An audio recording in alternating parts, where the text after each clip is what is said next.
Le bruit de ma porte d'entrée s'ouvrant à 6 heures du matin, un samedi, n'était pas seulement inattendu.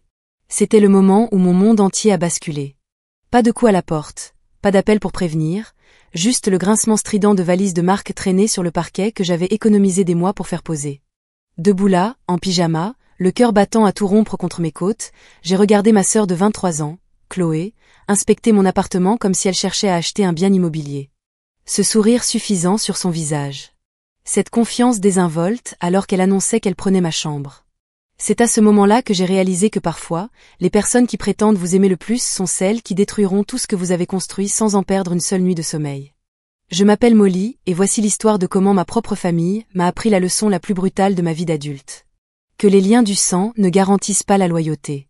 Et que parfois, s'éloigner des gens que l'on aime est le seul moyen de se sauver soi-même. 5 ans. C'est le temps que j'avais passé à mettre tout mon cœur, toute mon âme et chaque dollar économisé pour transformer le vieil appartement de tante Hélène en quelque chose d'extraordinaire. 5 ans à enseigner en classe de 5e à l'école privée à Laine, à voir les yeux des enfants s'illuminer quand ils comprenaient enfin un concept avec lequel ils avaient du mal. 5 ans d'heures supplémentaires de tutorat et de projets le week-end, tout ça pour créer un foyer qui ressemblait à un sanctuaire. L'appartement n'était pas grand-chose au départ. 2 chambres, une structure correcte, mais fatiguée comme le deviennent les vieux endroits quand ils ont été oubliés. Quand maman me l'a proposé juste après l'université, à 800 $ par mois alors que tout le monde en demandait 1000, j'ai cru que j'avais gagné au loto. 20% en dessous du prix du marché pour le garder dans la famille. Comment aurais-je pu dire non? Ce que je n'avais pas réalisé alors, c'est que rien dans ma famille n'était sans contrepartie.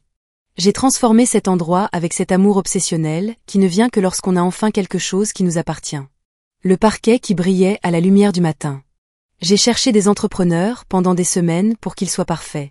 Les murs que j'ai peints dans des couleurs qui rendaient chaque pièce chaleureuse et vivante. J'ai passé des week-ends entiers avec des rouleaux de peinture, imaginant comment chaque teinte changerait l'ambiance de l'espace. Mon canapé d'angle, en tissu gris foncé qui donnait l'impression d'un câlin, après avoir géré les drames d'adolescents de 13 ans toute la journée. Il m'a fallu 4 mois de séances de tutorat supplémentaires pour me le payer. Mais s'asseoir dessus à la fin d'une longue semaine, la file d'attente Netflix prête sur la Smart TV de 65 pouces pour laquelle j'avais économisé toute l'année. Le pur bonheur. L'ensemble de salle à manger est devenu mon chef-d'œuvre. Je l'ai trouvé dans une vente de succession, en bois massif enfoui sous des décennies de négligence, et j'ai passé 3 week-ends à le poncer, le teindre et lui redonner vie. Chaque dîner que j'ai organisé autour de cette table, chaque séance de correction tardive avec du café et des papiers étalés sur sa surface, me semblait être la preuve que je pouvais créer quelque chose de beau. Ma chambre était mon sanctuaire à l'intérieur du sanctuaire. Un matelas king size à mémoire de forme qui donnait l'impression de dormir sur un nuage chaque nuit. Des rideaux sur mesure que j'avais cousus moi-même parce que je les voulais parfaits. Un coin lecture avec l'éclairage exact pour corriger des copies et me perdre dans des romans le dimanche après-midi. Maman venait en visite tous les quelques mois, passant ses mains sur les comptoirs en granit que j'avais fait installer, secouant la tête avec admiration. Molly, tu as fait un travail tellement merveilleux avec cet endroit. Tante Hélène serait si fière. Ces mots signifiaient tout pour moi. 15 000 $ d'amélioration sur 5 ans. Mais voir cette fierté dans ses yeux faisait que chaque centime en valait la peine. La seule ombre au tableau durant ces années dorées, c'était Chloé. Pendant que je construisais ma vie, passant de professeure débutante à coordinatrice de département, Chloé vivait à la maison avec papa et maman, en train de se chercher. Dans le vocabulaire de Chloé, cela signifiait apparemment dormir jusqu'à midi, traîner au centre commercial avec des amis et perfectionner l'art d'éviter tout ce qui ressemblait à une responsabilité. Ne vous méprenez pas, j'aime ma sœur. Quand elle a plafonné ses cartes de crédit en achetant des vêtements qu'elle ne pouvait pas se permettre, je les ai remboursés sans poser de questions. Un voyage entre filles à Miami.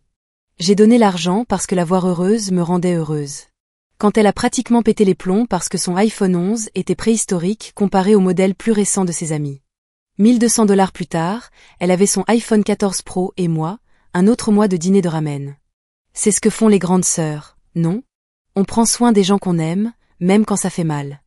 Mais dernièrement, nos dîners de famille mensuels étaient devenus bizarres. Chloé passait des repas entiers à piquer sa nourriture avec une agressivité inutile, pestant contre papa et maman qui la traitaient comme une enfant. J'ai 23 ans, a-t-elle déclaré le mois dernier.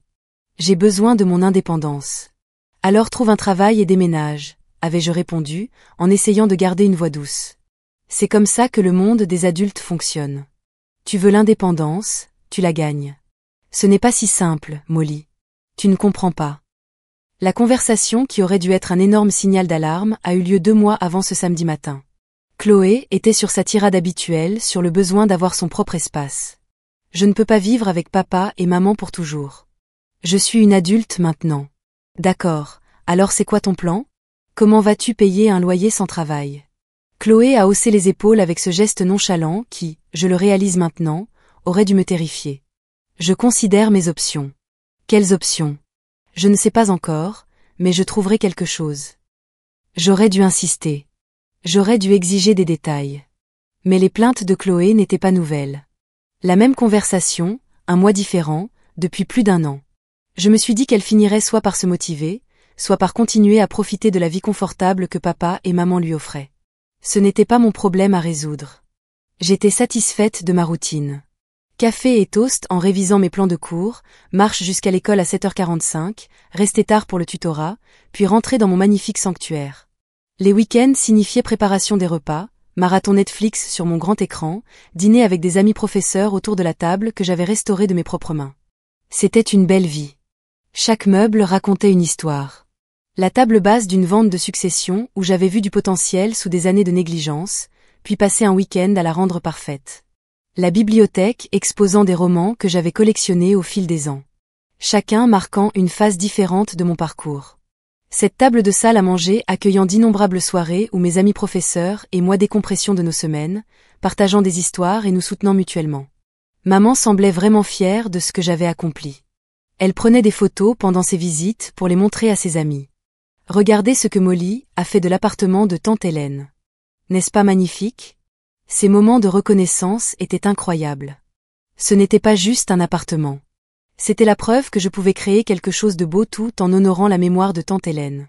Alors ce samedi matin, quand des bruits de pas lourds et de valises qui raclent m'ont tiré du sommeil en sursaut, mon premier instinct a été la terreur pure. Le cœur battant si fort que je pouvais l'entendre dans mes oreilles, les mains tremblantes alors que j'attrapais mon téléphone sur la table de nuit. Quelqu'un était dans mon appartement. Une effraction. Devais-je appeler le 911? Je me suis forcée à rester silencieuse, rampant vers la porte de ma chambre, écoutant ses pas délibérés sur mon magnifique parquet. Lentement, prudemment, j'ai ouvert la porte juste assez pour jeter un œil dans le couloir. Là se tenait Chloé dans mon entrée, comme si elle était chez elle. 2 grandes valises à côté d'elle, inspectant mon salon avec une confiance désinvolte. « Bon sang, qu'est-ce que tu fais ?» ai-je crié, la peur se transformant instantanément en une colère noire. J'ai marché vers elle en pyjama, les pieds nus claquant contre le sol. « Chloé, qu'est-ce que tu fais? Tu m'as fait une de ces peurs. » Elle s'est retournée avec ce sourire exaspérant, comme si débarquer à 6h du matin avec des bagages était parfaitement normal. « Oh, salut, Molly. Désolée. Je t'ai réveillée? Si tu m'as réveillée? Il est 6h du matin un samedi. Pourquoi tu n'as pas frappé? Appelé avant.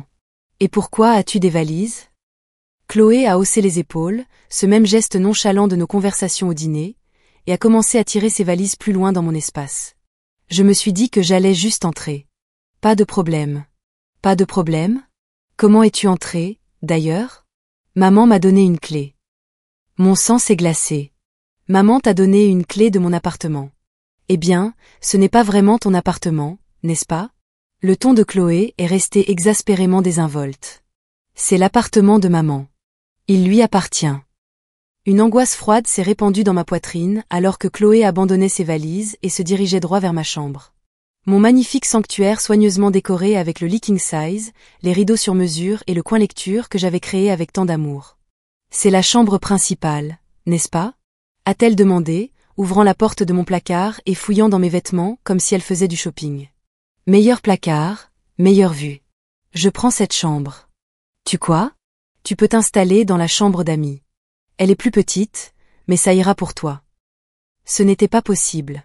Ma sœur ne pouvait pas simplement réquisitionner ma maison, revendiquer ma chambre, toucher mes affaires sans aucune conversation ou consentement. Chloé, arrête.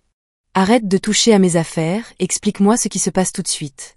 Elle s'est retournée avec ce même sourire exaspérant. Maman a dit que je pouvais emménager ici avec toi. Elle pense qu'il est temps que j'aie un peu d'indépendance vis-à-vis d'elle et de papa, et comme ça, on pourra être colocataire. Ça ne sera pas amusant? Les doigts tremblants, j'ai composé le numéro de maman. 4 sonneries. 4 des plus longues sonneries de ma vie avant qu'elle ne décroche. Molly, pourquoi appelles-tu si tôt? Il est 6 heures du matin.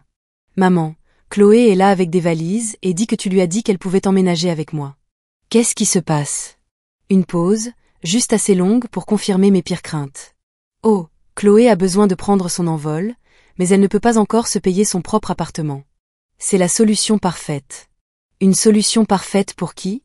Maman, c'est ma maison. Tu ne peux pas simplement décider que quelqu'un d'autre va vivre ici sans m'en parler d'abord. Ce n'est pas ta maison, Molly. C'est mon appartement.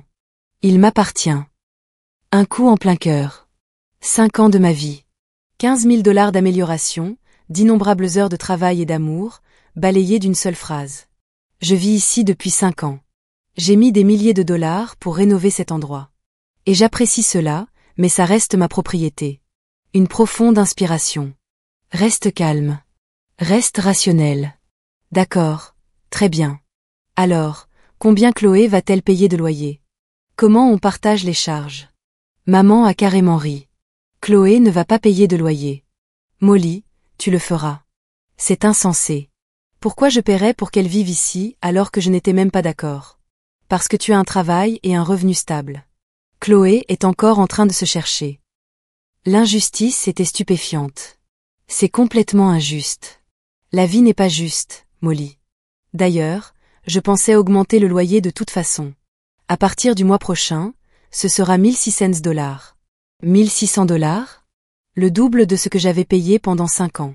Le double de ce qui m'avait permis d'économiser de l'argent et d'investir pour rendre cet endroit magnifique. Maman, c'est le double de ce que je payais. Le prix du marché a augmenté. Je dois m'ajuster en conséquence. 1600 $, c'est plus que le prix du marché pour ce quartier. Je pourrais trouver un meilleur appartement pour moins cher. Est-ce une menace? Tu es en train de dire que tu veux déménager? Je dis que ce n'est pas juste et tu le sais. Eh bien, Molly, si tu veux déménager, c'est ton choix. Chloé a 2 amis qui cherchent un endroit, et elles paieront les 1600 $ sans se plaindre. La menace était limpide.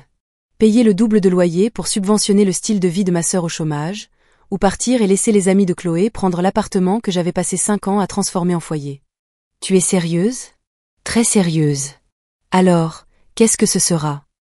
J'ai raccroché, les mains tremblant si fort que j'ai failli laisser tomber le téléphone. 5 ans à être une locataire fiable, une fille aimante, une adulte responsable, et maman était prête à tout jeter par la fenêtre pour Chloé et ses amis. Chloé a passé la tête par la porte de ce qui était autrefois ma chambre. Alors, quand est-ce que tu déménages tes affaires dans la chambre d'amis? J'aimerais m'installer aujourd'hui. Bientôt, ai-je murmuré, ma voix à peine audible. Ce samedi est devenu un flou de larmes et de recherches sur ordinateur portable.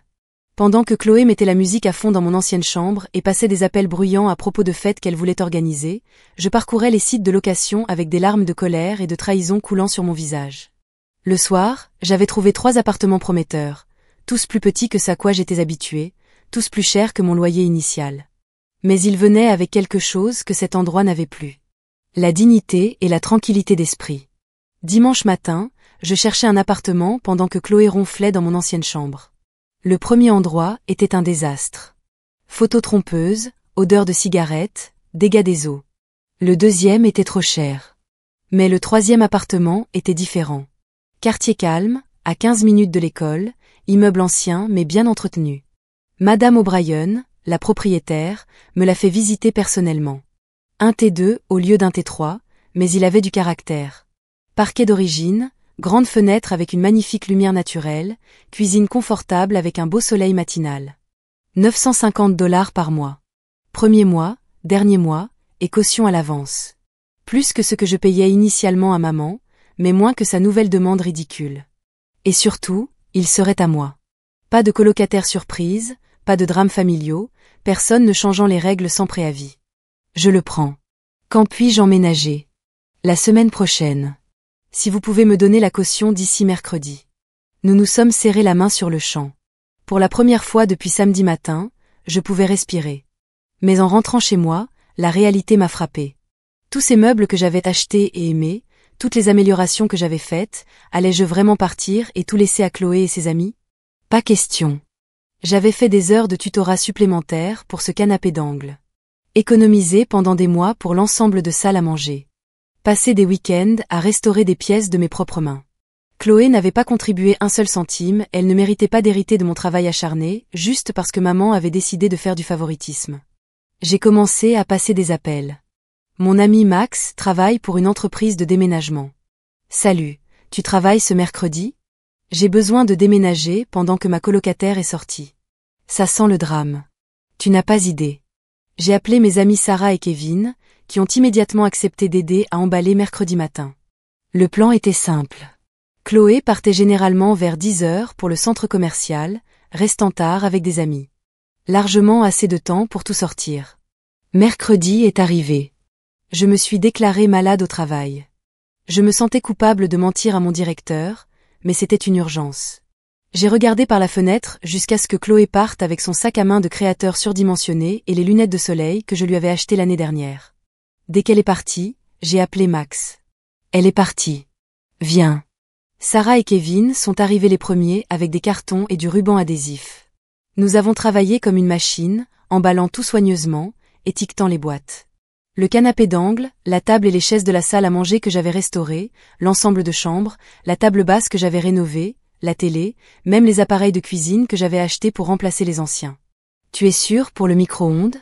A demandé Sarah. Ça semble un peu mesquin. Je l'ai acheté. Chloé peut se débrouiller pour sa propre cuisine. Les seules choses que j'ai laissées étaient les pièces qui avaient réellement appartenu à tante Hélène, une vieille table de cuisine et des chaises, une commode dans la chambre d'amis. Tout le reste. Tout ce que j'avais choisi, acheté et aimé est venu avec moi. Max et son équipe ont été incroyables.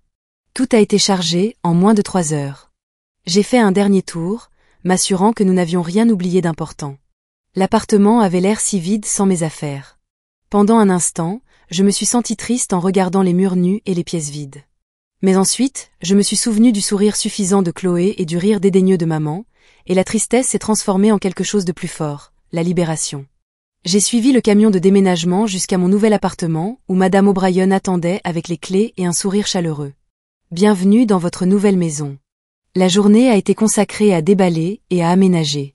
Sarah et Kevin sont restés pour aider, et nous avons commandé des pizzas pour le dîner. Le soir, mon nouvel endroit commençait à ressembler à un foyer. Le canapé d'angle s'intégrait parfaitement dans le salon plus petit. L'ensemble de chambres était encore plus beau dans l'espace plus cosy. Cet endroit a une bonne énergie, a dit Kevin, affalé sur mon canapé avec une bière. Bien mieux que cette situation de drame familial. Épuisée mais heureuse. J'avais pris le contrôle de ma vie au lieu d'accepter un traitement injuste. J'avais choisi la dignité plutôt que de préserver la paix. Vers 21 heures, mon téléphone a commencé à sonner. Le nom de Chloé s'est affiché à l'écran. J'ai souri, l'imaginant entrer dans cet appartement vide. Je l'ai laissé aller sur la messagerie vocale. Elle a rappelé 5 minutes plus tard. Puis encore. J'appréciais vraiment ce moment, imaginant son visage confus alors qu'elle réalisait que tous les beaux meubles chers qu'elle avait probablement prévu d'utiliser pour des photos Instagram avaient disparu. Finalement, à 21h30, le nom de maman est apparu. J'ai décidé de répondre à celui-ci. Molly, qu'est-ce que tu as fichu? J'ai déménagé mes meubles dans mon nouvel appartement.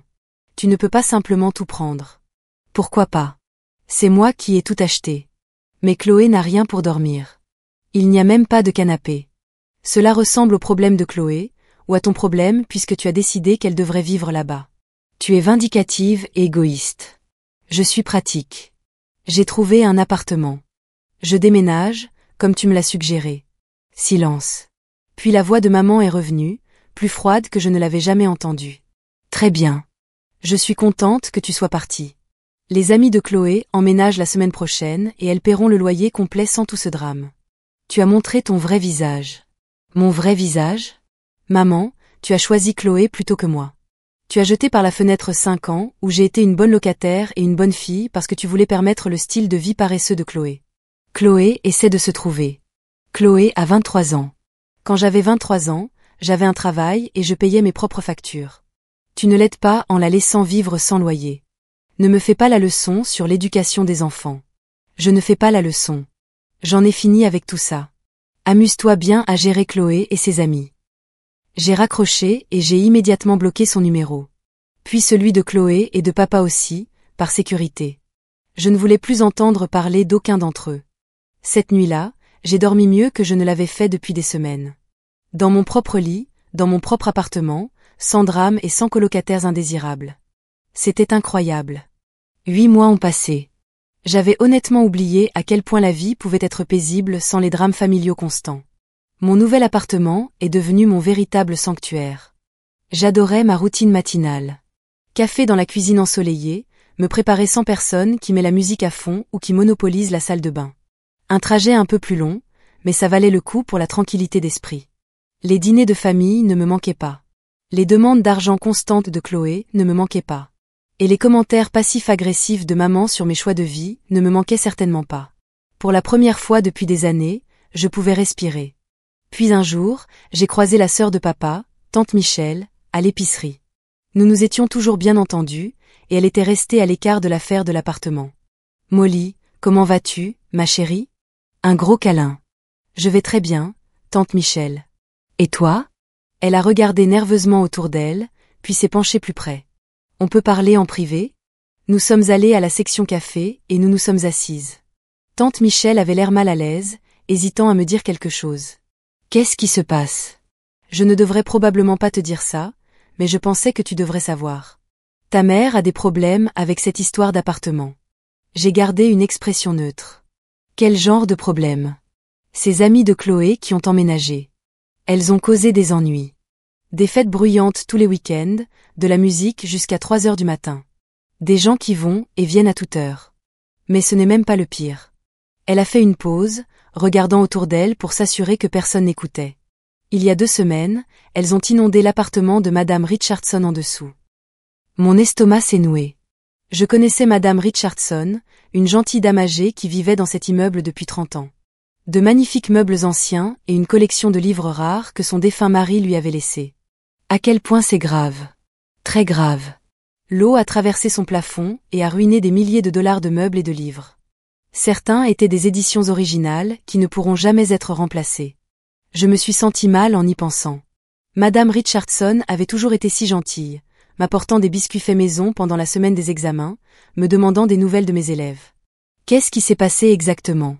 D'après ce que j'ai entendu, les amis de Chloé organisaient une fête et quelqu'un a laissé couler l'eau de la baignoire. Elles étaient trop ivres pour le remarquer jusqu'à ce que l'eau se déverse à travers le plancher. Oh mon Dieu ! Madame Richardson réclame 20 000 dollars de dommages et intérêts et elle menace de poursuivre ta mère en justice si elle ne paie pas. Elle a des preuves de tout ce qui a été détruit. 20 000 dollars. J'ai presque ri de l'ironie.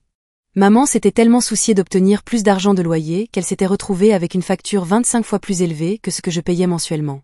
Nous avons parlé quelques minutes de plus avant que tante Michel ne doive partir. La conversation m'est restée en tête pendant des jours. Je me sentais terriblement mal pour Madame Richardson, mais je n'étais pas surprise que les amis de Chloé se soient révélés irresponsables. Chloé n'avait jamais été tenue responsable de quoi que ce soit, alors pourquoi ses amies seraient-elles différentes ? Quelques jours plus tard, mon téléphone a sonné avec un numéro que je ne reconnaissais pas. J'ai failli ne pas répondre, mais quelque chose m'a poussé à décrocher.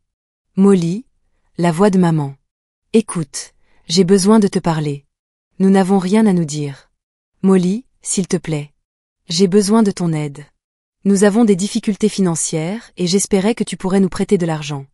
Elle n'allait pas mentionner Madame Richardson. Elle espérait que je n'étais pas au courant de l'inondation, des dégâts, de la menace de procès. Laisse-moi deviner. Cela n'aurait rien à voir avec le fait que les amis de Chloé ont inondé l'appartement de la voisine du dessous, n'est-ce pas ? Silence. Comment as-tu appris ça ? Est-ce que ça a de l'importance ? Le fait est que vous avez créé ce gâchis en choisissant Chloé et ses amis irresponsables plutôt que moi. Maintenant, tu veux que je vous sorte de là. Molly, nous n'avons pas 20 000 dollars.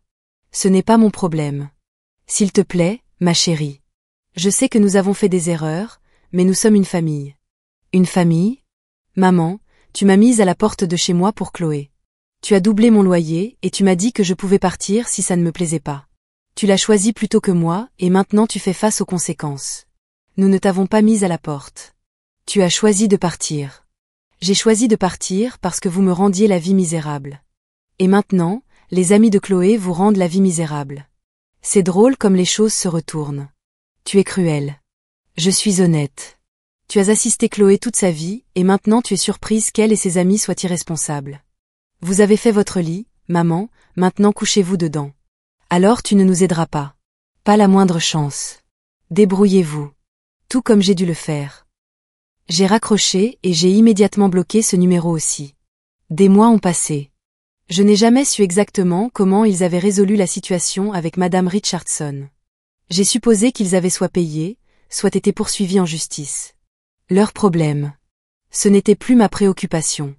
Puis un jour, au centre commercial, en train d'acheter une robe pour une conférence d'enseignants, je l'ai vue. Chloé, derrière le comptoir d'un de ces magasins de vêtements branchés, portant un badge avec son nom et pliant des pulls. Elle a levé les yeux et m'a vue. Pendant une seconde, nos regards se sont croisés. J'ai pu voir la reconnaissance sur son visage, mais elle a rapidement détourné le regard et a fait comme si elle ne me connaissait pas. Elle s'est mise à s'affairer, à organiser des vêtements et à éviter tout contact visuel. Je suis passée sans rien dire. Qu'y avait-il à dire?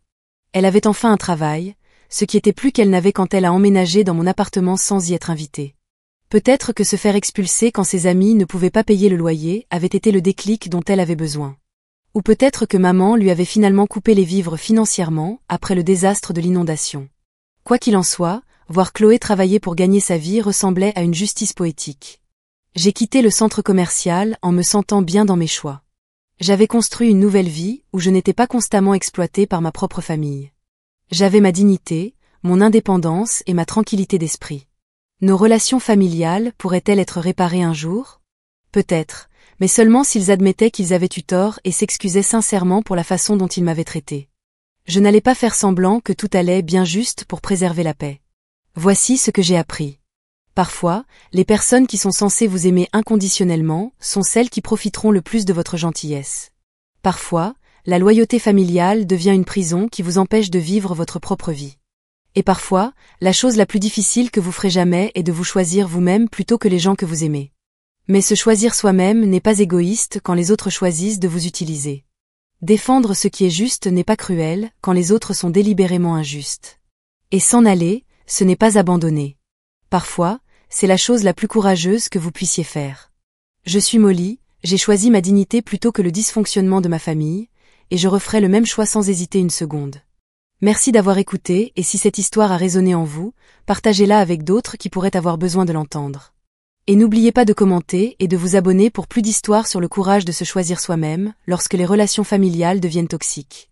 Parfois, les adieux les plus difficiles nous mènent exactement là où nous sommes censés être.